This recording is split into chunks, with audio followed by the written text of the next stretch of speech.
Good morning. My name is Tom Blake. We're going to talk today about senior dating in the digital age during and after the pandemic, and the emphasis is on hopefully it's after the pandemic.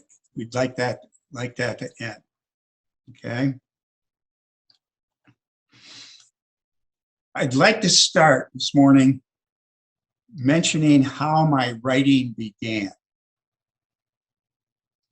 because I was not a writer back in 1993. I was a deli man. I had a deli and served sandwiches. That's what I did.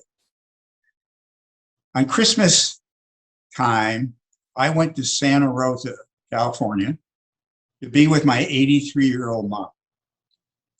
My wife of 6 years and her two boys stayed in Dana Point. The day after Christmas, in the morning, Mom and I are sitting around the breakfast table enjoying each other's company and breakfast, and the phone rings. Now, this was not a cell phone because we didn't have them back then. It was just a regular wall phone. And it was my wife. And she said, "Hi, honey. We had a good Christmas. The weather's been warm. I've been busy at work, and we moved out."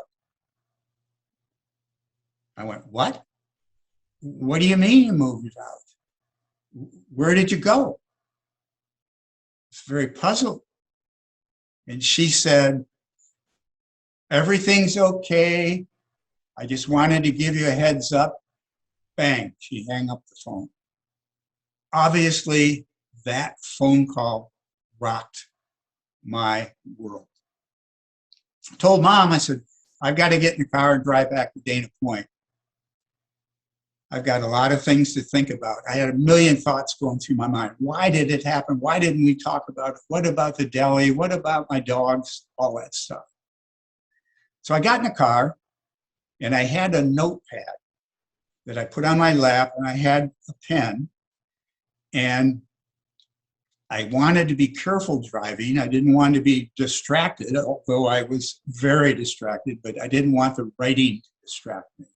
Keep in mind, I'm not a columnist. I am just a deli guy going to return home back to Dana Point. During the trip, I wrote down these, not sentences, but just a word at a time, like why didn't we talk about it, stuff like that. Well, I got back to Dana Point. 2 weeks later, I'm in my deli serving lunch. We have customers there and we have employees there. And a guy walks in and he said, "Are you Tom Blake?" And I said, "Yeah, I'm Tom Blake." And I was excited because might be a new customer. We needed new customers. How may I serve you? He handed me, he said, "I'm serving you." And he handed me some papers, which I took. He said, "Those are your divorce papers. You're just being summoned, you're being filed for divorce." I couldn't believe it. I would go home at night, and that little notepad that I had started to write and make my notes on, I would write down my thoughts because I needed to be able to go back and see when this happened or that happened. Well, the divorce happened very soon. Every night I wrote on that notepad. And then I started to date. Guy 54 years old, just got dumped by my wife, divorced. Jotting things down. I had good dates, bad dates, first dates, last dates, sad dates, you name it. Wrote it down. This went on for 4 months. Finally, I said, I'm going to stay home and I'm going to take those notes in this journal that had become quite large, and I'm going to put them into a short story, which I did. Oh, now I've got this. What do I do with it? Well, why don't I send it off to some media outlets? Maybe somebody would want to do an article. So I sent it to the New York Times. No reply. I sent it to Esquire magazine. No reply. I sent it to Playboy. too boring. Okay. I sent it to the LA Times. Finally, to the Orange County Register, they responded. And they said, why don't you send that information to our two editors at the Dana Point News and see if you can have a meeting with them. Well, that's what I did. They said, what'd you have in mind? I wasn't prepared for the question. So I went, maybe I could be a columnist writing from the man's point of view about a guy that just got dumped by his wife. And they said, that's what we thought. Because the women of South Orange County are going to go, oh my gosh, this guy feels so sorry for himself. And they would have a field day with it. Became a columnist July 7th, 1994. 7 months after that adversity, after that phone call rocked my world. I had taken a sad moment and seen a seed of opportunity come from it. Wow, I'm a columnist. 26 years ago, that was. I've written more than 4,100 newspaper columns and email newsletters that I send out every Friday to a mailing list of about 2,000 people. And you can receive that by just going to the websites and stuff I'm going to talk about. I'm sorry I got a pen in my hand because I'd like you to have a pen so that we can talk. You can write down some of the things, websites, and my Gmail address, because we'll want to communicate, okay? So I wrote for a year, and I took the columns, 51, 52 of them, and put them in this book.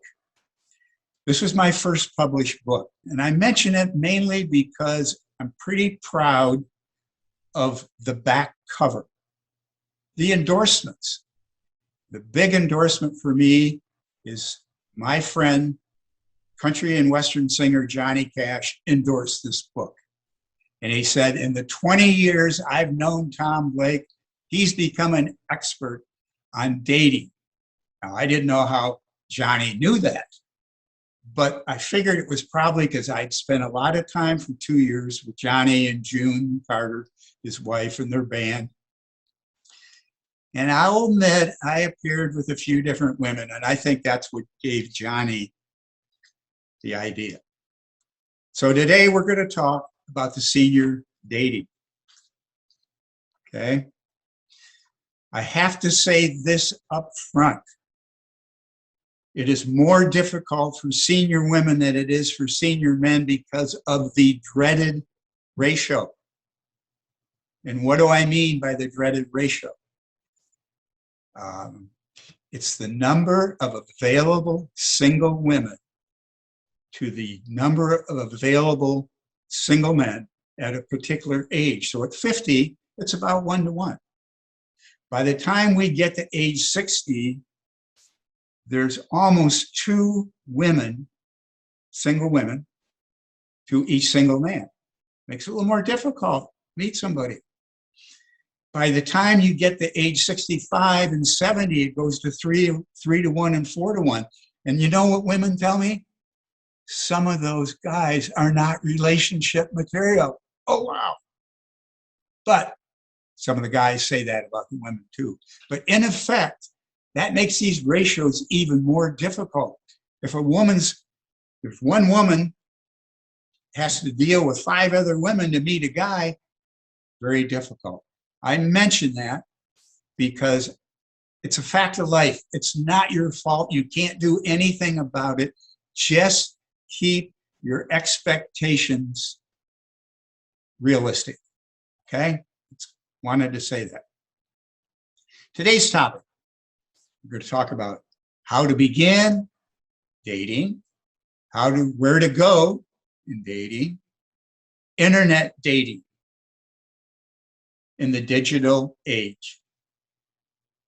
When I started writing in 1994, there was no internet. So we didn't have that tool to use. But this is the way it is now, okay? Before you can get out and start to get involved and re-involved in life and stuff, and then the dating, you have to be emotionally ready. I'm going to explain to you 5 things that I mean by that, okay? The first one, oh my gosh, you have to have a positive attitude. If you are bitter or angry about a former love, a breakup, a divorce, and that's all you can talk about, it's a big turn off. We need to be positive.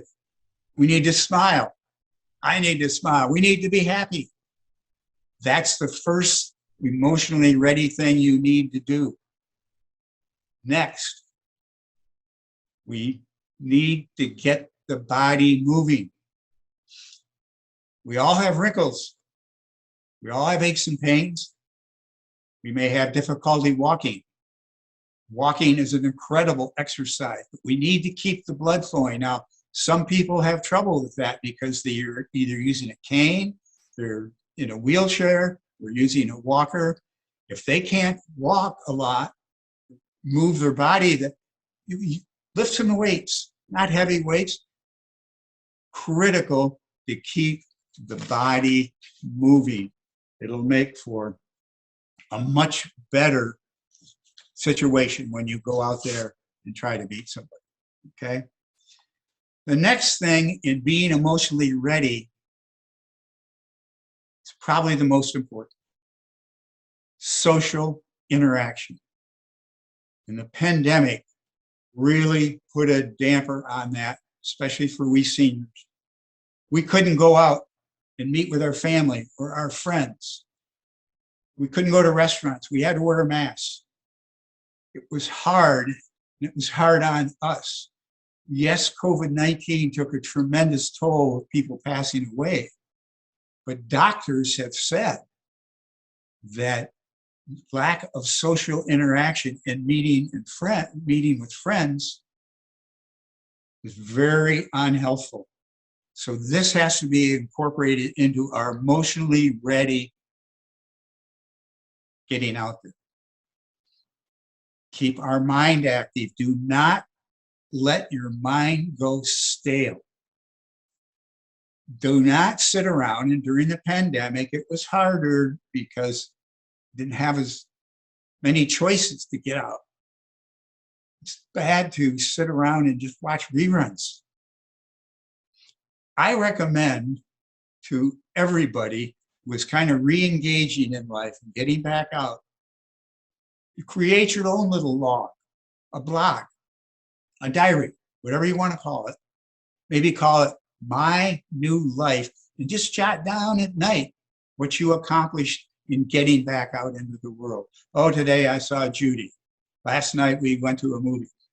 Now, we understand the pandemic's not over with yet, so it might be hard. Now, during the pandemic, I was writing. I'm still doing my columns.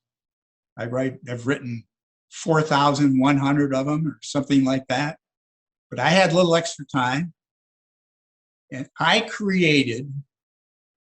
I wrote and finished a book about my 26 years of owning and operating this deli. It was a labor of love. It was a huge project. I self-published it on Amazon.com. It's a Kindle book. It's a paperback book. It's 385 pages, and there are over 500 people mentioned. So I was mighty happy to get that published in July.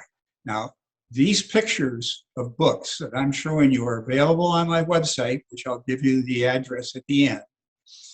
And I have a bookstore on there. So if you go to the website, you click on the bookstore, you'll see the books that I have.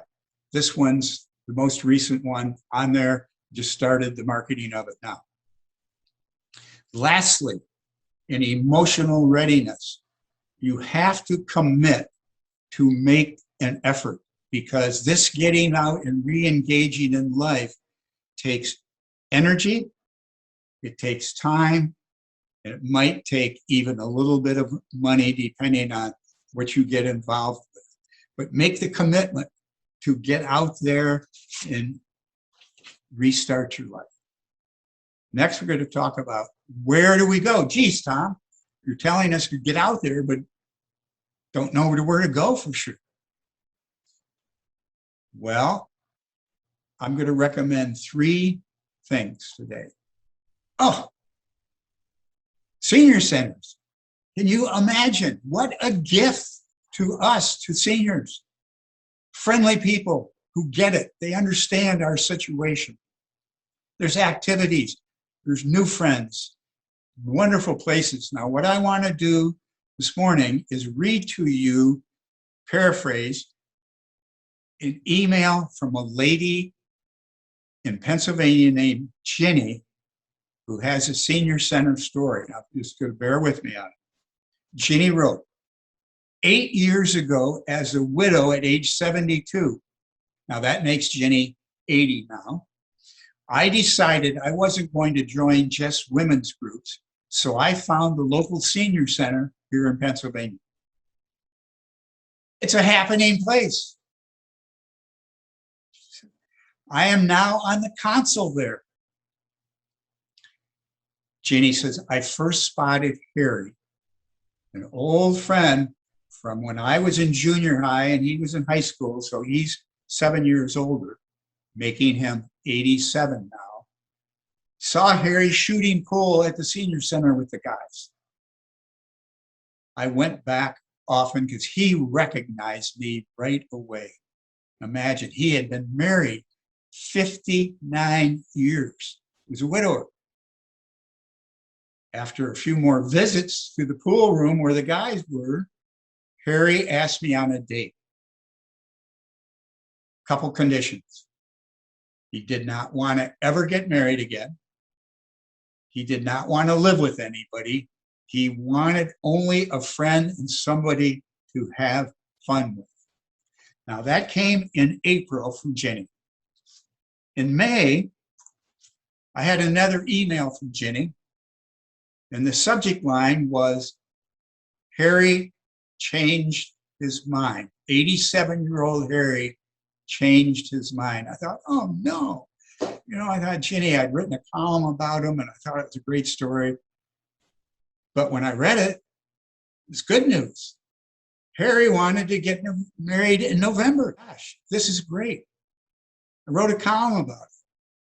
Here's the cute story. It pertains to the senior center and what can happen when you are out among friends.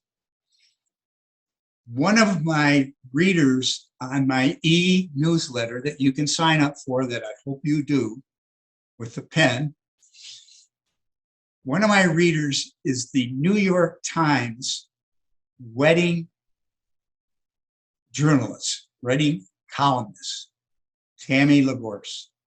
She signed up for our newsletter because she can read stories like Harry and Ginny's.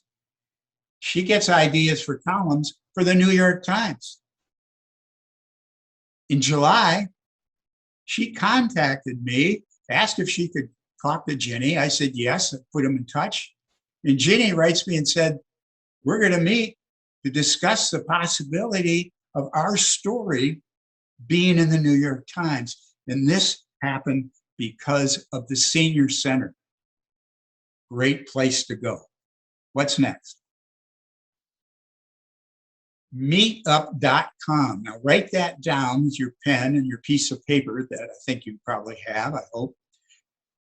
This is an incredible tool for seniors to meet people, to get out, to engage. It's an app that lists hundreds of clubs and activities all over the United States, every city pretty much, close to your home, that you can join. Now, granted, you need a computer to find that. Go to their website. If you don't have one, have a friend help you with to book clubs. I mean, endless. endless. Once you sign up and go to them, you don't really need a computer to stay in touch with them, okay? So don't let the fact that you have no computer stop you on this. What's the third place I want to send you to meet somebody to get out? Volunteer. Holy Toledo. When we volunteer, we're giving of ourselves. It makes us feel good. It's healthy to volunteer. Where to go? Well, gee, senior centers is really a great place to start. Here in Dana Point, where my partner Greta and I live, to learn about the ocean. It's not limited to kids. It's adults can go there too. Now, Greta volunteered at the in the gift shop at the Ocean Institute for several years. So that's a great place. In San Clemente, Family Assistance Ministries, wonderful charity. They have food and they have clothing and other things for people who are in need. They also need volunteers. Fourth place, I want to share a little story with you on where to go, where to volunteer. Greta and I were staying at a home that she has in San Clemente. And we went in, and walking in with us was a very large German Shepherd. Startled me at first because it didn't have a leash. It had a collar, and it was big, but it was wagging its tail. It was so happy to be with people. I said, well, probably somebody in the neighborhood is out looking for this dog right now. So I got the collar and I tied a little towel t-shirt to it, wrapped it around my hand. We went out, nobody there. Gorgeous dog. Next morning, same thing. Greta and I couldn't keep the dog. She's allergic to a lot of dogs. We weren't quite ready for a dog in our lives. So I took it to the animal shelter that is in San Clemente, but it's tied in with Dana Point, located in San Clemente, and took the dog there. And they were thrilled. Those volunteers at that animal shelter, I'm telling you, are just wonderful people. They tried to find the dog's parents, family.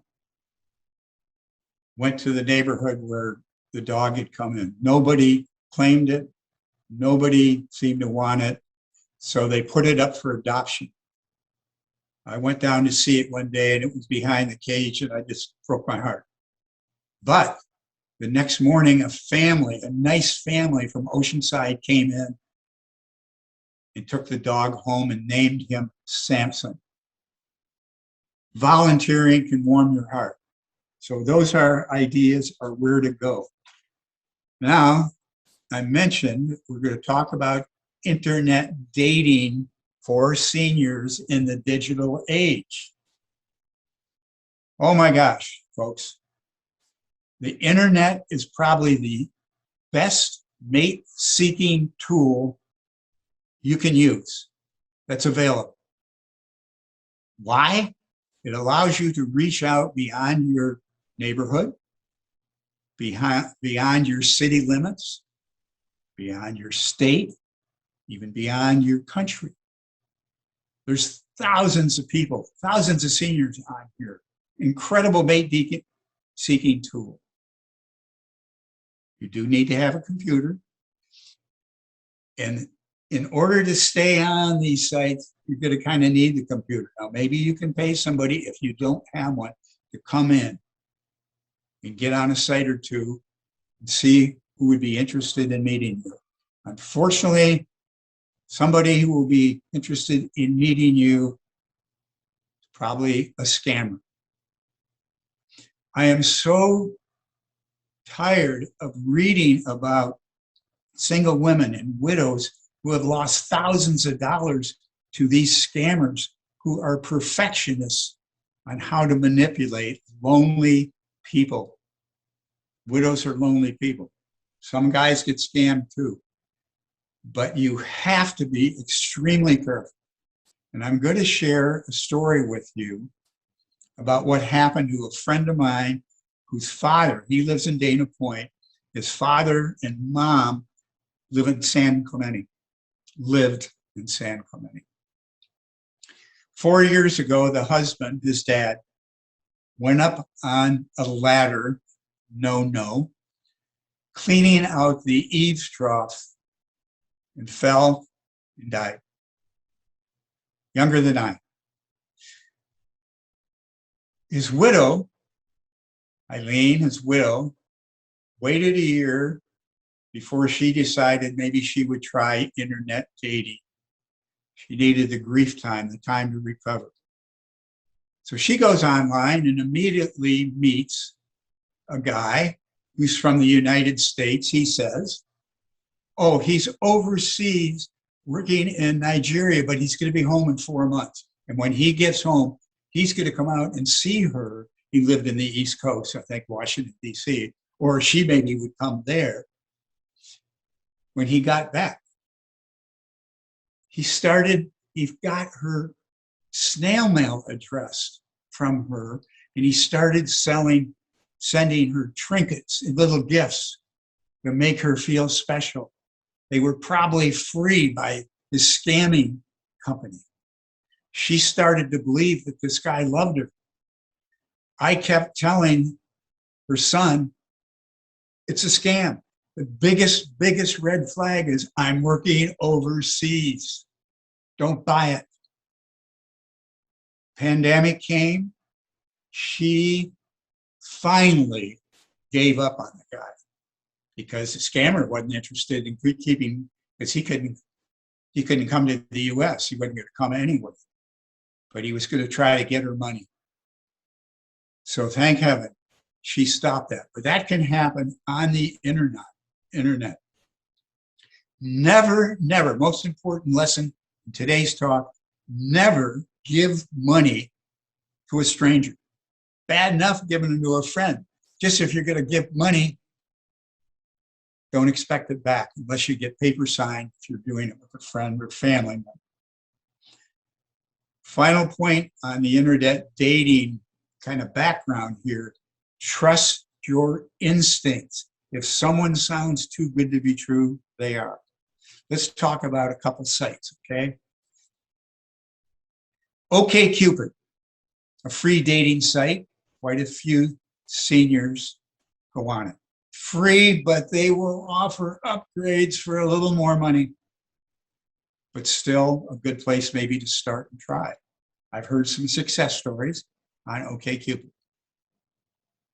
How about Plenty of Fish, POF? Another free website. Also, they will offer upgrades for money. What site's best for you? Well, there's Match.com, obviously huge, Senior Singles, eHarmony. There's thousands of sites. Which one's best? One that works for you. Just be careful and know that you're probably going to have to pay a little bit for the most effective use, okay? I show this book, my book, under the internet dating topic, and there's a connection. These people who subscribe to my email newsletter every week, called On Life and Love After 50, by the way, send me success stories, senior success stories, how they met.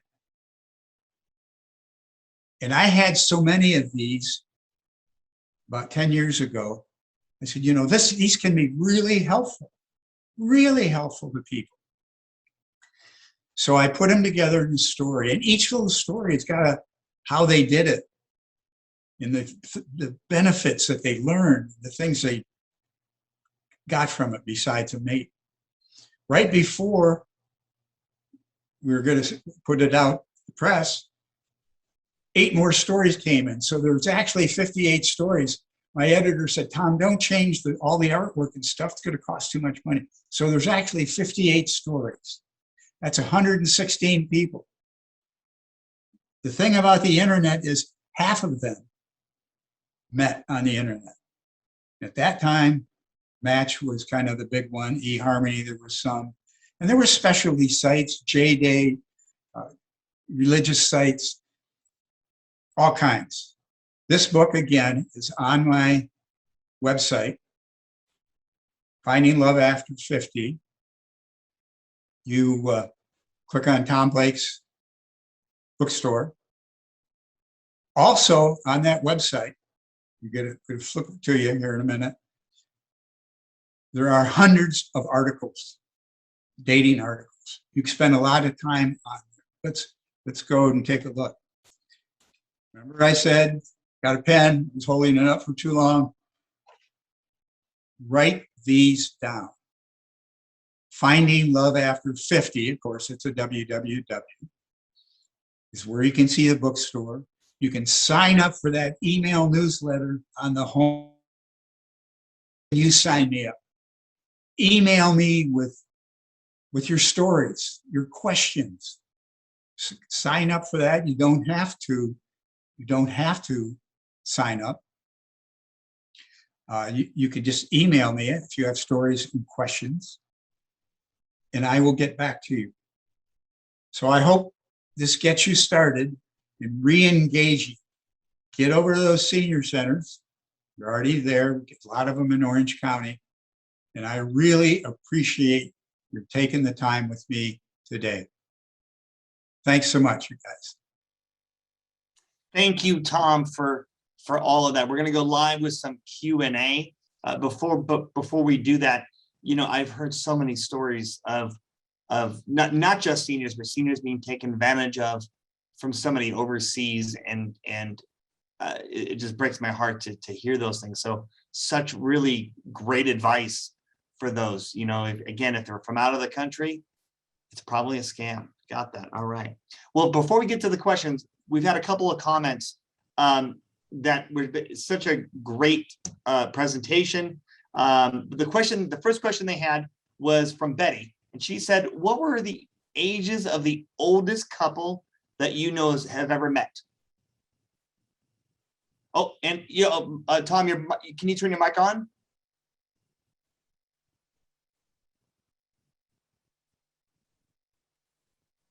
It'll be on the bottom left-hand side, I think. There we go. Yeah. There you are. Probably be good to get that mic on. All good. The oldest, I think, probably is the couple we described that met in the senior center. Oh. He's 87, she's 80. And the update on that is, yes, the New York Times has interviewed them, and I think their story will be in very soon, because their wedding has been moved up to this month, I believe. So that'll be fun to see. But those are, I think, the oldest, but there may be a couple 90-year-olds in there. But I'm sure. Well, that's fantastic. What are some of the best ways to meet someone to start dating? You've talked about online and in person, but is there one that stands out more than another? You know what, Steve? There's no one best way. The best way is where you meet somebody, but think of it when we were younger and we were looking to get a job, and we would try to get our resume in with several companies. Well, the same idea. You want to spread your net wide.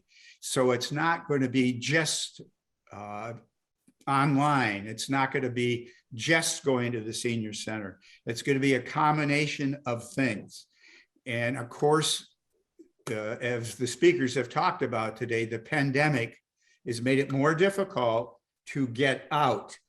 And hopefully that's getting better, but it's still a little bit of an issue. But there's no one way. You've got to put your mind to it and get out there and be around new people.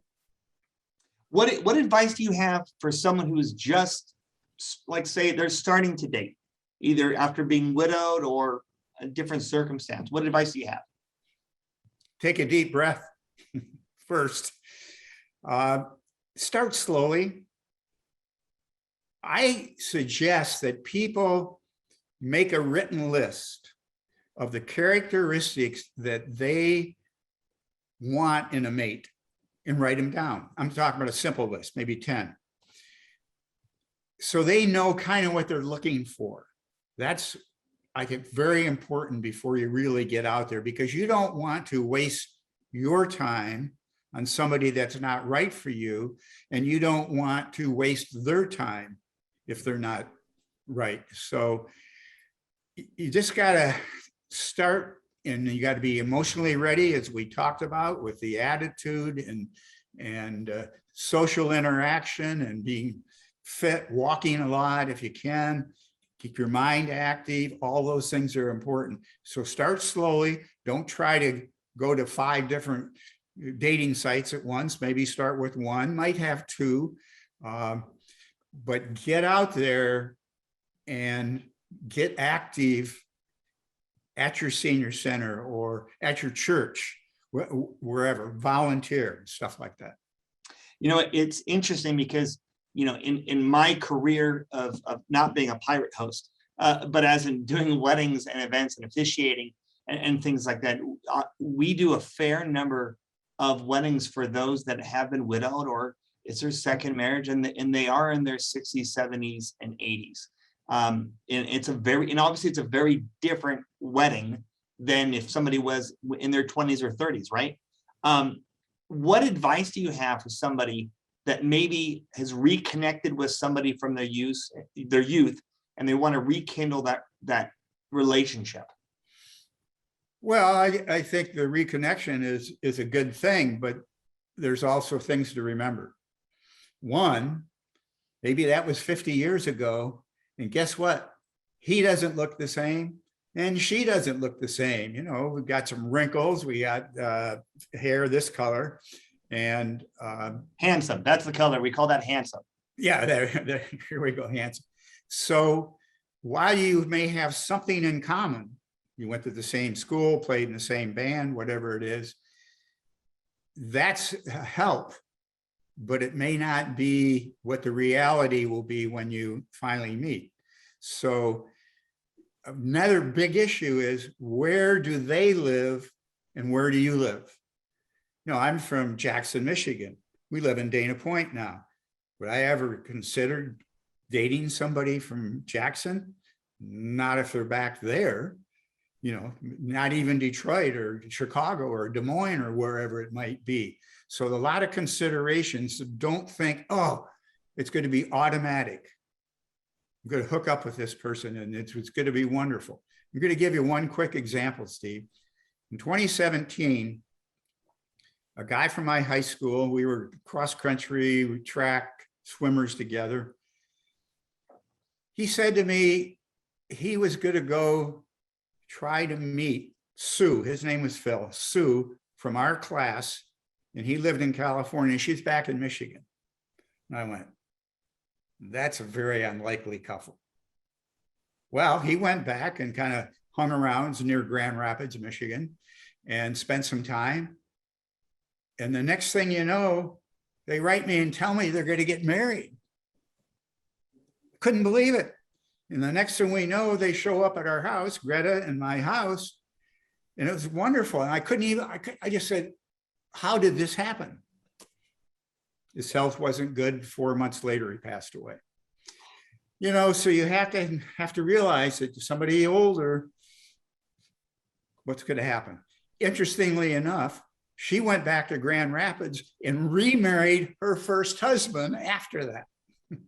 So she used the, you know, that is a tool, but I think it's sometimes a bit of a stretch. And that's obviously a true possibility. Like when my dad lost his wife, my mom, you know, it was obviously very, very traumatic for him. But when he started dating, he went back to what he knew, which was somebody in his youth, and rekindled a wonderful relationship. And they ended up getting married and had a fantastic marriage. You know, it's wonderful if wonderful if that happens, but it's just, you know, it's not going to be automatic. Sure, absolutely. Well, I think we got time for just one more question, and then we will let you go. Okay. you talked about the red flags in the internet world of people that want to visit or connect with you. They're out of the country. They're not talking, all those types of things. What other red flags do you look for when dating a senior that you didn't think about when you were younger? Yeah, well, and not to reiterate, but that red flag of somebody on the internet overseas is just absolutely huge. A red flag, I would say, in the early part of dating, I mean, really, really early, is, let's say, the person you finally have met, you're meeting in person. One of them starts to question the other one about their finances. Kind of a red flag, like, well, give that a little time before you talk about. Yes, be important to know, do you own your home? Do you own your, you're driving a Tesla, that's a really, and this and that. But if somebody is questioning you too much about your finances early, hoist that flag, because they're probably more interested in what you're worth. And if, boy, maybe I can go and live with this person for free or whatever. Huge red flag. Other ones would be, when you meet somebody, if you feel something's not right, too good to be true, Follow your instinct, basically. Trust your instincts. Yeah. Yes, huge. And listen to your friends. Oh, that guy's wonderful. I'd be careful of that guy. I don't quite, listen to your friends. They may not always be right, but it's important to have that. So just trust your instincts. Huge. Well, we're going to have to leave that there, Tom. We appreciate it. Everybody that tuned in today, Tom, thank you for your, kind words and great advice to those that are looking for love in different places. Yeah, just the email is tompblake@gmail.com, and people will send me stuff. I'll get back to them. We can help them. Tom Blake, thank you very much for being here today. See you guys. Thank you very much. Appreciate it. Thank you.